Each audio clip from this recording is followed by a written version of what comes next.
Amigos, amigas, bienvenidos a su canal de YouTube Salud y Más. Soy el doctor García Villarreal y les doy la más cordial de las bienvenidas. En este canal tratamos temas de medicina en general, los avances más recientes de salud, así como también de las historias más fascinantes en relación con la medicina. Y desde luego que podemos tratar cualquier tema que ustedes quieran. Déjenme sus sugerencias en el buzón de comentarios y yo les estaré dando tratamiento para exponerlos en este canal en tiempo y forma.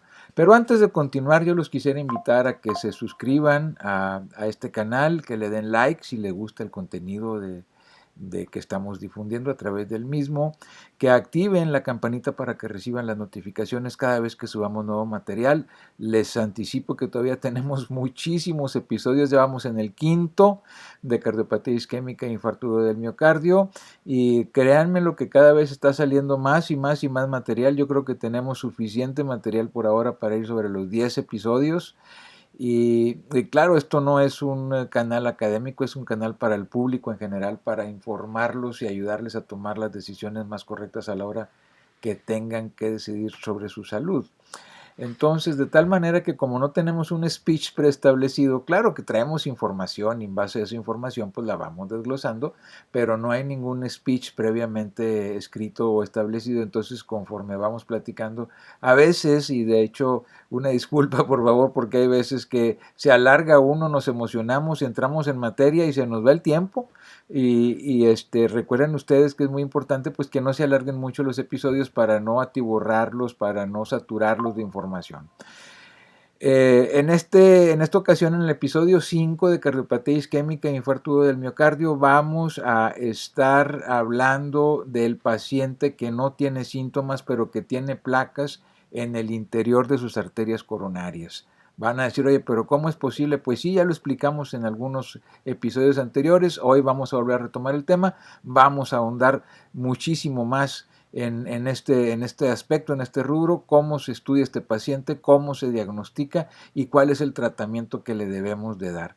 Entonces, insisto, les recuerdo, por favor, suscríbanse a este canal, denle like, eso nos ayuda a que el algoritmo de YouTube haga que esto le llegue a muchísimas más personas, porque recuerden que esto es importantísimo, dado que la información, sobre todo la información correcta como la que difundimos en este canal, puede salvar vidas, la suya, la mía o la de algún ser querido o algún conocido de nosotros. A la vez también que los invito a que compartan el contenido de este canal con sus amigos, familiares, conocidos. Pues sin más ni más, vamos a entrar en materia. Sean ustedes bienvenidos y si están listos, vamos a empezar con la exposición del tema del día de hoy. Bueno, pues vamos a repasar parte de lo que ya habíamos visto previamente en alguna o en algunas de nuestras presentaciones anteriores. Recuerden ustedes que la cardiopatía isquémica ya decíamos que tiene varias facetas o varias formas de presentación, y siendo una de ellas es precisamente el paciente que no tiene síntomas. Ya les decía yo la vez anterior, si tomamos como referencia 10 pacientes con cardiopatía isquémica, vamos a suponer que ya estén diagnosticados con, digamos, coronariografía, por ejemplo, donde ya no haya dudas que son pacientes que tienen una cardiopatía isquémica sin hacer la distinción de qué tipo o qué porcentaje de obstrucción, sino simplemente tienen cardiopatía isquémica, tienen placas en las arterias coronarias. Bueno, pues si tomamos 10 pacientes en estas condiciones, recuerden ustedes que habíamos dicho que más o menos 5 o 6 pacientes no van a tener síntomas, tienen placas ahí en el interior de sus arterias coronarias, en una o en varias de las arterias, pero no desarrollan ningún síntoma porque habitualmente la placa pues no pasa el 50% de la obstrucción que habíamos mencionado para que empiece clásicamente a tener angina de pecho o dolor en el pecho. Así encontramos entre 5 y 6 pacientes de estos 10 y luego, dependiendo del estudio que analicemos, pero se dice que entre 3 y 4 pacientes sí efectivamente van a tener un dolor tipo angina de pecho, y solamente un paciente, o hay quien dice que 2, Yo lo dejaría en 5 pacientes sin síntomas, 4 pacientes con dolor como síntoma y un paciente que evoluciona hasta infarto agudo del miocardio. Entonces, son las 3 presentaciones de la cardiopatía isquémica, o sea, de la obstrucción de las arterias coronarias. Bueno, pues el día de hoy vamos a hablar específicamente de este primer rubro que les digo, del paciente que no tiene ningún síntoma. Pues efectivamente, estos pacientes, esta situación, dirán ustedes, pero ¿cómo se da esta situación? ¿Por qué no tiene síntomas el paciente si tiene placas ahí en sus arterias coronarias? Bueno, pues déjenme decirles, en primer lugar, como ya lo hemos mencionado, cuando la placa no llega al 50% típicamente de obstrucción, habitualmente el paciente pues no tiene ningún síntoma, no tiene dolor, no tiene nada y pues por lo tanto no sabe ni siquiera que tiene la enfermedad y anda pues muy feliz y muy contento haciendo su vida sin ningún peligro, sin ningún cuidado más que todo, porque peligro sí hay, lo veremos más adelante, pero vamos, no está consciente de que tiene este tremendo problema en el interior de su corazón, de sus arterias coronarias. Entonces, este paciente no se da cuenta y por lo regular, si no tenemos ningún síntoma habitualmente, tenemos la mala costumbre de no acudir a la consulta, de no hacernos un check-up con cierta frecuencia y entonces estos pacientes pues sí están en riesgo de hacer algún episodio, inclusive de llegar hasta un infarto agudo del miocardio. Es decir, aquí yo quiero dejar muy en claro una situación. El paciente que tiene placas ateroscleróticas en el interior de sus arterias coronarias menores al 50%, no quiere decir que el paciente no se vaya a infartar. Y entonces, aquí déjenme explicarles otro detalle. Miren, si nosotros analizamos el infarto tipo 1, que ya hemos mencionado bastante en episodios anteriores, es decir, el infarto que sucede porque hay una placa que es la placa estable en el interior de las coronarias y esa placa por algún motivo se rompe, se ulcera o se complica y entonces esto expone el interior de la placa, habíamos dicho, hacia el torrente sanguíneo y en cuestión de minutos se activa un trombo con plaquetas, con factores de la coagulación y súbitamente se interrumpe el aporte sanguíneo hacia el músculo cardíaco y esto origina lo que conocemos como infarto agudo del miocardio tipo 1.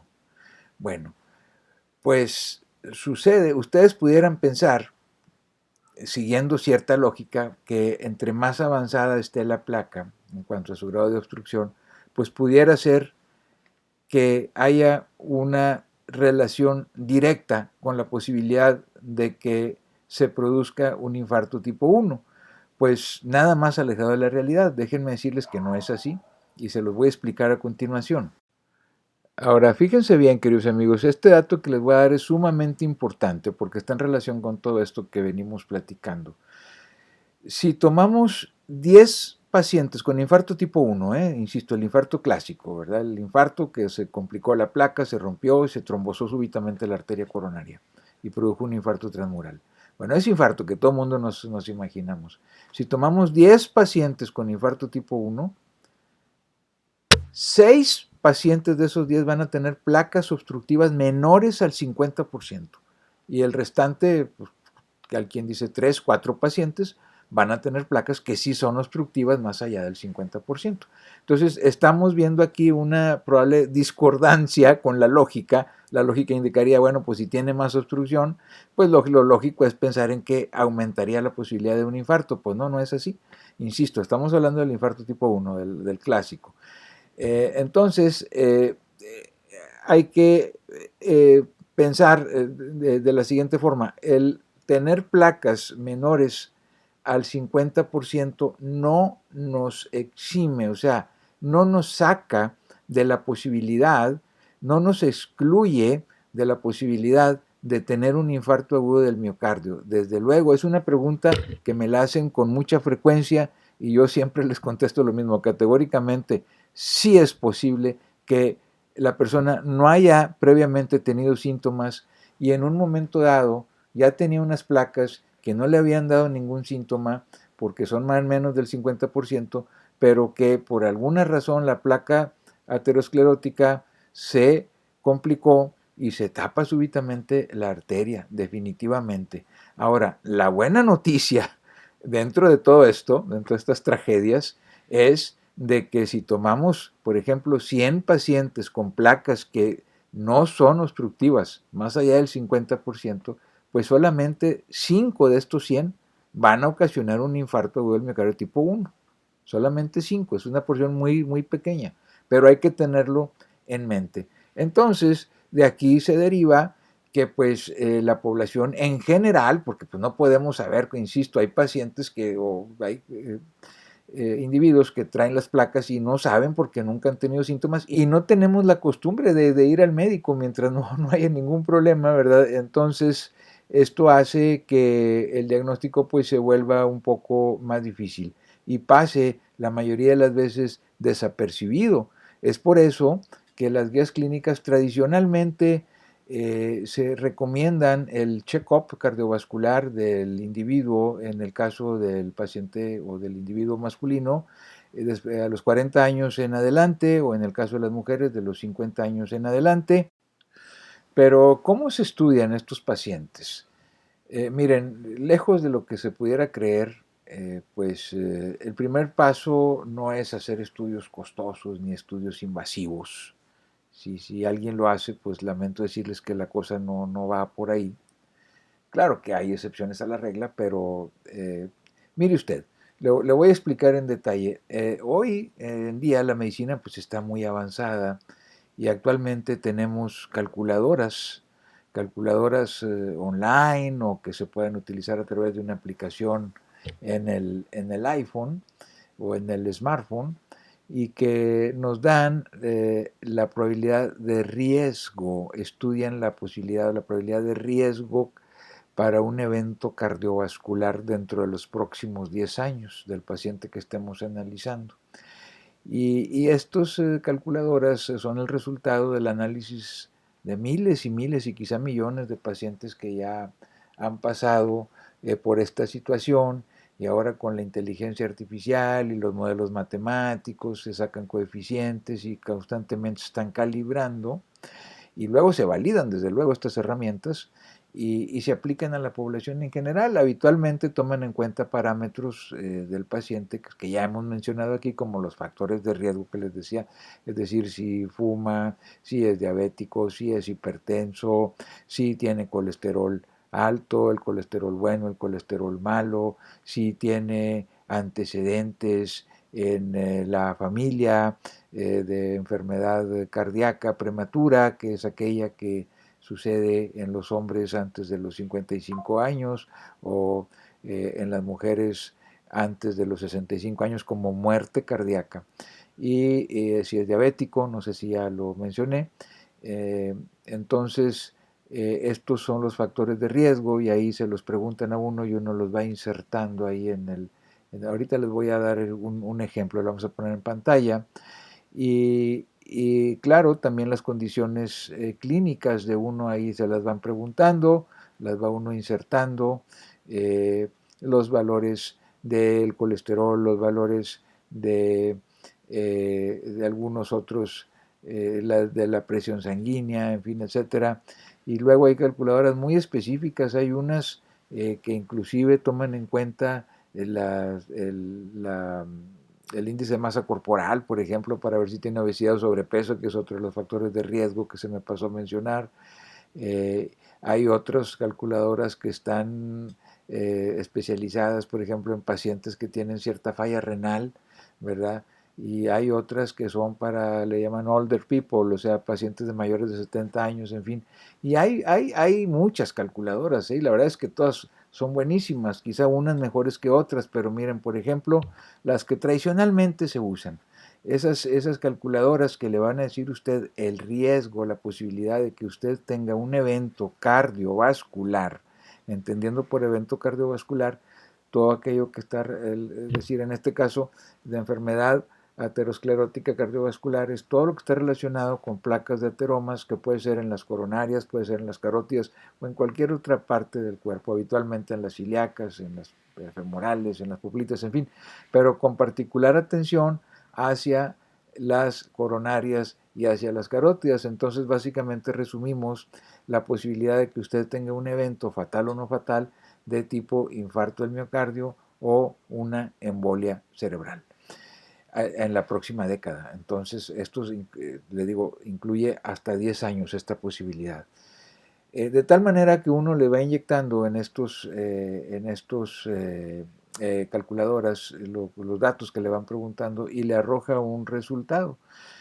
Ahorita vamos a ver cómo se catalogan esos resultados y dependiendo del resultado, pues ahí decidimos qué tipo de estudio, si acaso necesita estudio, y nos vamos a ir del menos invasivo al más invasivo y sobre todo, lo más importante, si amerita o no tratamiento con las estatinas que ya habíamos mencionado, que van dirigidas hacia estabilizar la placa y saber sobre todo la dosis a la que hay que darle la estatina, si requiere, por ejemplo, de algún coadyuvante tipo ezetimiba o si requiere aspirina, por ejemplo, o en el caso de que tenga intolerancia a la aspirina, bueno, pues clopidogrel. Y así nos vamos, pero esto se hace en base a los scores de riesgo, en base a la posibilidad estadística porcentual que le dan, es que uno va decidiendo qué es mejor para un determinado paciente. Esto que están viendo ustedes aquí, esta es una calculadora online, yo ya había entrado previamente, ¿verdad? Le preguntan a uno que si uno es médico, etcétera, etcétera. Pero bueno, miren, vamos a hacerlo en tiempo real, ¿eh? Este es el caso mío. Vamos a ponerle aquí que yo tengo 62 años. El colesterol me salió en 189, el total. El LDL 54. La systolic blood pressure, bueno, yo corro todos los días. Tengo 117, donde si estoy pasadito de peso tengo 27 de índice de masa corporal. Yo ya había sacado mi tasa de filtración glomerular, 99, diabetes no, no fumo, no tengo hipertensión y no estoy tomando estatinas. Y pues obviamente no tengo hemoglobina glucosilada ni nada por el estilo. Entonces vamos a calcular el riesgo cardio, aquí estamos viendo el riesgo cardiovascular. Calculamos, yo tengo un riesgo, ahí dice, de 6.3%. Bueno, fíjense ustedes, así es como funciona esto, tiene 6.3. Y luego, ¿qué más dice aquí? Dice, a ver, ahora vamos por el riesgo.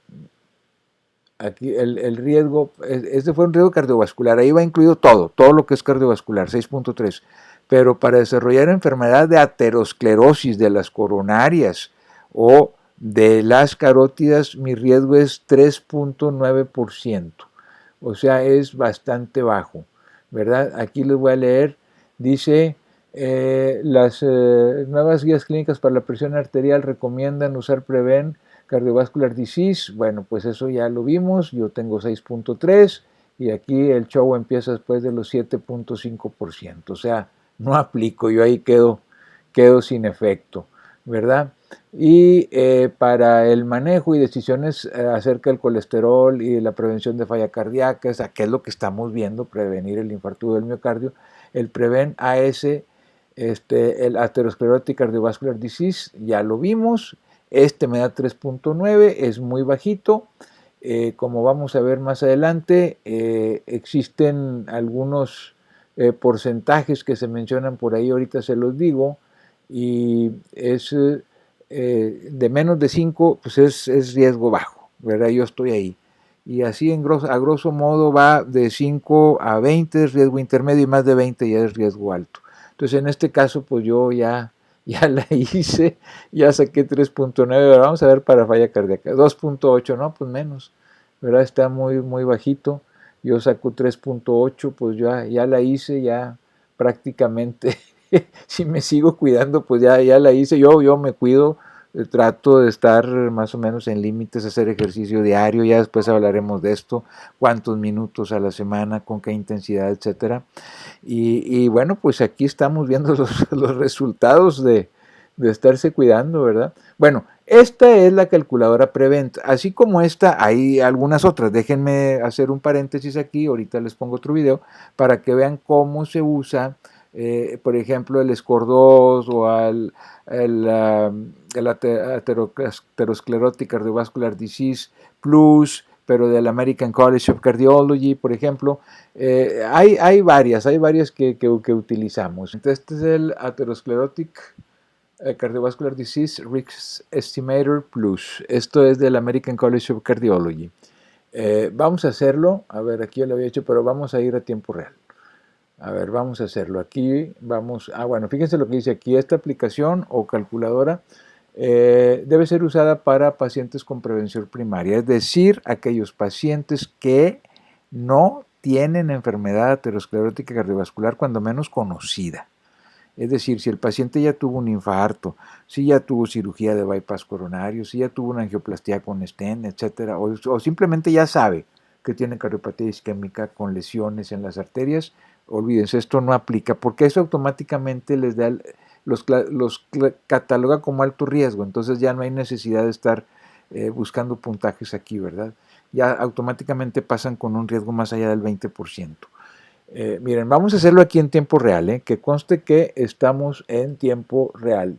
Vamos a hacer el caso mío, 62 años, masculino, raza blanca, systolic blood pressure 117, bueno, son las maravillas de correr todos los días, con 70 de diastólica, 189 de colesterol total, el high density, el colesterol de alta densidad tenía 54, el LDL, híjole, no me acuerdo, vamos a ponerle 100, el diabetes no, smoker, fumé, sí fumé, hace pues más de 10 años que dejé de fumar, más de 5 años dice aquí. ¿Están con tratamiento de hipertensión? Pues obviamente que no, en estatinas no tomo estatinas, aspirina no. Entonces aquí básicamente pues nada más la edad y pues esto que fui fumador es lo único, que si quiero comparar el riesgo con visitas previas pues no. Entonces automáticamente aquí me da un riesgo de 7.9. Fíjense, 7.9. Entonces esto aquí me dice que inclusive lo óptimo sería 6.9 y yo estoy en 7.9. Ahora fíjense lo que dice aquí. El riesgo, ¿cómo se cataloga con esta calculadora? Menos de 5% es un riesgo bajo. Ahora, un riesgo que ellos le llaman borderline, que va del 5 al 7.4%. Aquí yo me pasé por un pelo, estoy en 7.9. Entonces 7.9 ya me hace caer en un riesgo intermedio, que va desde 7.5 hasta 20%, a 19.9%. Y 20% mayor ya es riesgo alto. Entonces yo estoy en riesgo intermedio. Ahora vamos a ver qué nos dicen. Vamos a hacerle un clic aquí en determinar terapia de impacto. Entonces lo que me sale a mí aquí, el consejo, el advice que me dan aquí, y vean ustedes cómo es el que está en negrito, es empezar con estatinas, no, la intensidad pues no la dice. Entonces si yo empiezo a tomar estatinas, mi riesgo se va a bajar hasta un 6.9%, que es en teoría lo que yo debo tener de acuerdo a mi edad, mis características, etcétera, etcétera, etcétera. Este no toma en cuenta la superficie, es decir, el índice de masa corporal, no lo toma. Y bueno, entonces nada más nos da un riesgo de enfermedad aterosclerótica cardiovascular, o sea, coronarias o accidente tipo embolia en los próximos 10 años. Yo en 10 años tengo 7.9%, ya sea de infartarme, sea fatal o no fatal, o de hacer una embolia, fatal o no fatal, de 7.9, insisto, en la próxima década. Bueno, así es como funciona esto, ya están viendo. Hay otras calculadoras más, ahorita les voy a poner otro ejemplo. Miren ustedes, yo ya aquí entré a la página de la European Society of Cardiology y posteriormente me fui a lo que es el SCORE 2 y el SCORE 2 Older People, y aquí me trasladaron hacia esta calculadora que es el Heart Score. ¿Verdad? El Heart Score es el resultado de los algoritmos del SCORE 2 y el SCORE 2 Older People, y entonces se trasladan hacia esta calculadora de riesgo cardiovascular, de eventos fatales y no fatales, o sea, de infartos, básicamente de infartos miocárdicos y de embolias cerebrales a 10 años. Eso es lo que está calculando esta calculadora. Y vamos a entrar, y aquí está, estamos en tiempo real. Fíjense lo que dice aquí, dice la calculadora, para 10 años, para el riesgo fatal y no fatal de enfermedades cardiovasculares para sus pacientes. El SCORE 2 y el SCORE 2 Older People aplican aparentemente a personas sanas solamente. El SCORE 2 y el SCORE 2 Older People no se aplica a personas que ya tienen documentada enfermedad aterosclerótica cardiovascular, y ya sea una embolia o ya sea un infarto previo, o por ejemplo aquellos que ya tuvieron alguna condición como infarto agudo del miocardio, como angioplastía, como cirugía de revascularización coronaria. Esas personas pues ya quedan fuera, ya no se pueden aplicar porque automáticamente entran en alto riesgo, y entonces pues ya no tiene objeto estarle calculando aquí por porcentajes. Dicen, y tampoco aplica para personas con otras condiciones de alto riesgo como diabetes mellitus, o sea, si el paciente es diabético no lo pueden meter aquí. Hay otra calculadora especial para diabéticos, hipercolesterolemia familiar u otros trastornos genéticos raros o desórdenes de la presión arterial, enfermedad renal crónica y en mujeres embarazadas. Esos rubros no se recomienda que se calculen en este tipo de calculadoras. Miren, vamos a hacer, como estamos en tiempo real, vamos a hacer el caso mío.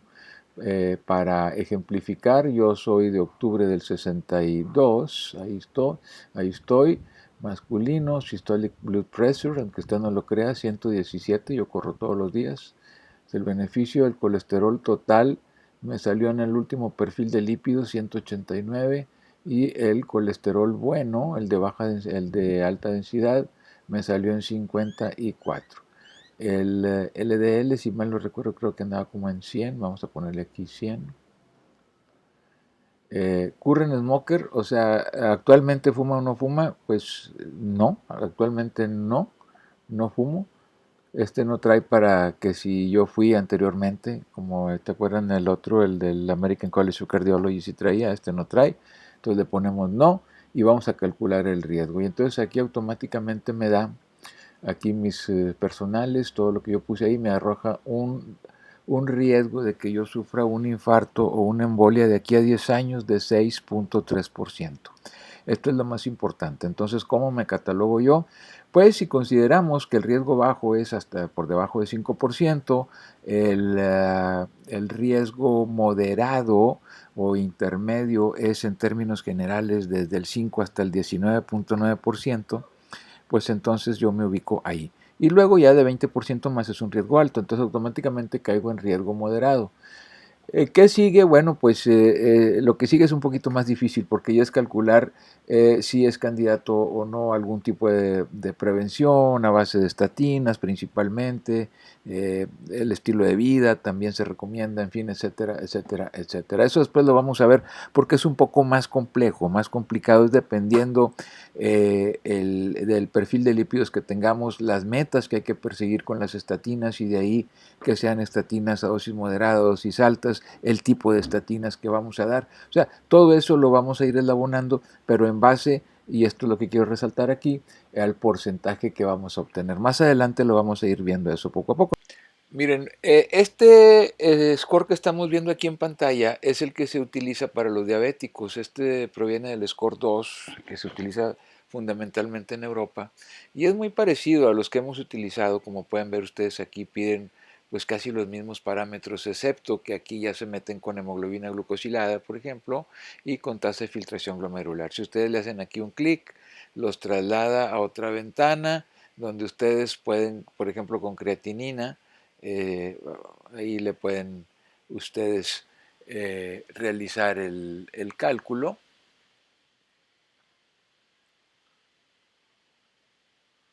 Ponemos creatinina, aquí les van a pedir, vamos a poner que sea 0.8 de creatinina, 62 años, estamos haciendo un supuesto.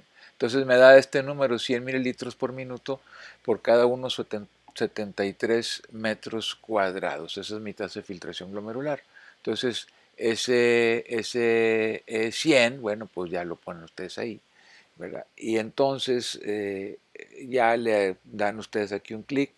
Aquí yo ya había hecho el ejercicio supuesto con mis datos. Yo no soy diabético, pero lo hice nada más para ejemplificar. Entonces, si yo tuviera en México, se ajusta para alto, para una región con alto índice de probabilidad de que tenga enfermedad cardiovascular, así está definido. Entonces, todo esto me arrojaría a mí un saldo probable de 10.1 de tener un infarto o un accidente vascular cerebral a 10 años de 10.1%. ¿Verdad? Aquí se manejan porcentajes, yo no quisiera entrar aquí porque cada score he visto que maneja porcentajes un poquito diferentes, entonces yo creo que para evitar confusiones vamos a seguir con nuestro estándar de menos de 5, de 5 a 19.9 y de 20 o más de 20. Bueno, miren, ahora lo que estamos viendo aquí, este es otro score de riesgo también para enfermedad cardiovascular a 10 años. Es la puntuación de riesgo según la escala de Reynolds, según la calculadora del modelo de Reynolds para riesgo cardiovascular en mujeres, y este estima el riesgo cardiovascular a 10 años en mujeres mayores de 45 años. Y vean ustedes, pues aquí está todo lo que piden, todo lo que estamos mostrando aquí es lo que le piden aquí. Aquí este se incluye, por ejemplo, los antecedentes familiares en primera línea, en este caso los padres, padre, madre, con infarto agudo del miocardio antes de los 60 años. Esta es la proteína C reactiva de alta sensibilidad, pues hay que pedírsela al paciente en exámenes de laboratorio. Con una muestra sanguínea, el colesterol total, el colesterol de alta densidad, si fuma o no fuma, si es diabética o no, presión arterial sistólica y la edad, eso es lo que piden.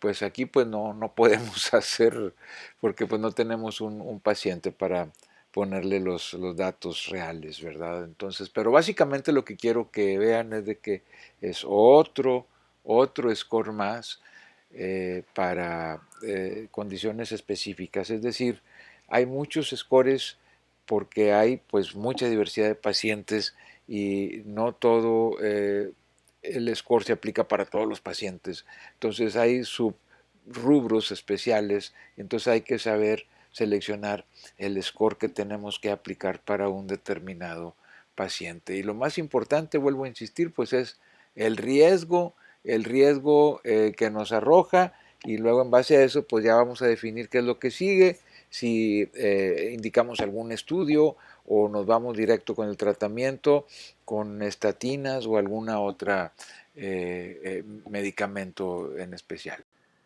Y pues de esta forma, amigos nuestros, ya hemos concluido toda la explicación de las diferentes calculadoras que tenemos. Claro, hay más todavía, pero estas son las más frecuentes que se utilizan en la práctica diaria. Como ya se enteraron ustedes, dependiendo del estatus en particular de un individuo que vamos a estudiar, pues es la calculadora que vamos a usar. Ya sabemos cuál es la que se utiliza con más frecuencia en Estados Unidos y en toda Latinoamérica. En Europa también ya hay de calculadoras.